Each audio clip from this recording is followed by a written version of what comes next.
मगरबी एशिया यानी middle east में यानी वेस्ट एशिया में जारी तनाव के बीच ईरान ने एक बार फिर साफ कर दिया है कि रीजन की सुरक्षा व्यवस्था में उसे नजरअंदाज करके कोई भी नई प्लानिंग कामयाब नहीं हो सकती।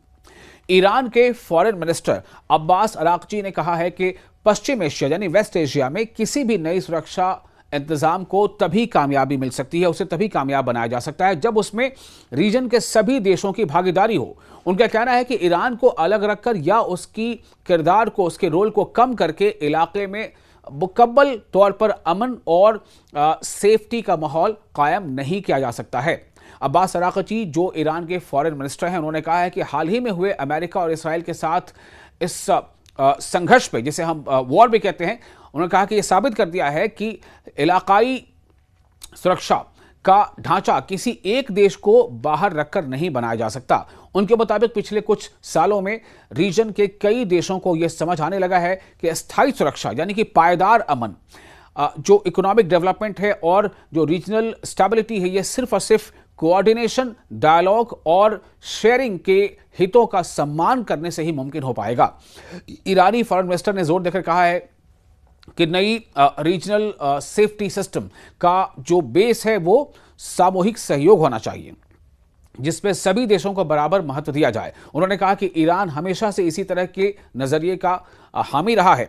साथ ही अपने खिताब के दौरान अब्बास अराक्ची ने हालिया संघर्षों का भी जिक्र किया। उन्होंने कहा कि अमेरिका और इसराइल के साथ हुई जंग और सुरक्षा चुनौतियों ने दुनिया को ईरान की ताकत का एक नया पहलू दिखाया है।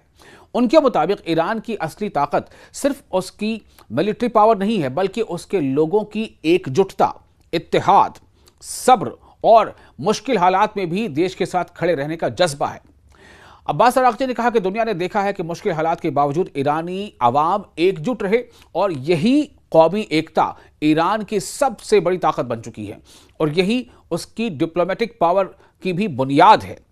उन्होंने दावा किया है कि हालिया वॉर या हालिया संघर्षों के दौरान ईरान ने सिर्फ मिलिट्री या डिप्लोमेटिक लेवल पर कामयाबी हासिल नहीं की है, बल्कि ऐसे अहम पॉलिटिकल, सियासी, स्ट्रैटेजिक बदलाव भी हासिल किए हैं जिनका असर अब पूरे रीजन और वर्ल्ड पॉलिटिक्स में देखा जा सकता है।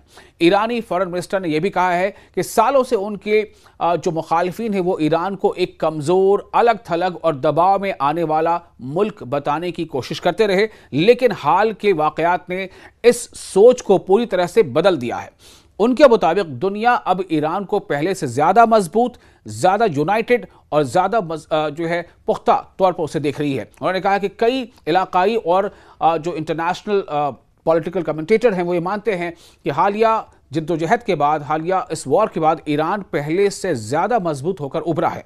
अब्बास अराक्ची का कहना है कि मुखालिफिन जो है या जो मुखालिफ ताकतें हैं, उनका मकसद ईरान पर अपनी शर्तें थोपना और मुल्क के अंदर बदअमनी पैदा करना था, लेकिन अवाम की हिस्सेदारी और कौमी एकता ने इन कोशिशों को नाकाम कर दिया है।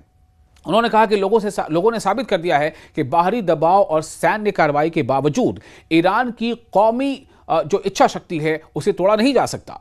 अब सवाल यह है कि क्या वेस्ट एशिया में मुस्तकबिल की सुरक्षा व्यवस्था वास्तव में यानी हकीकत में सभी मुल्कों को साथ लेकर बनाई जाएगी?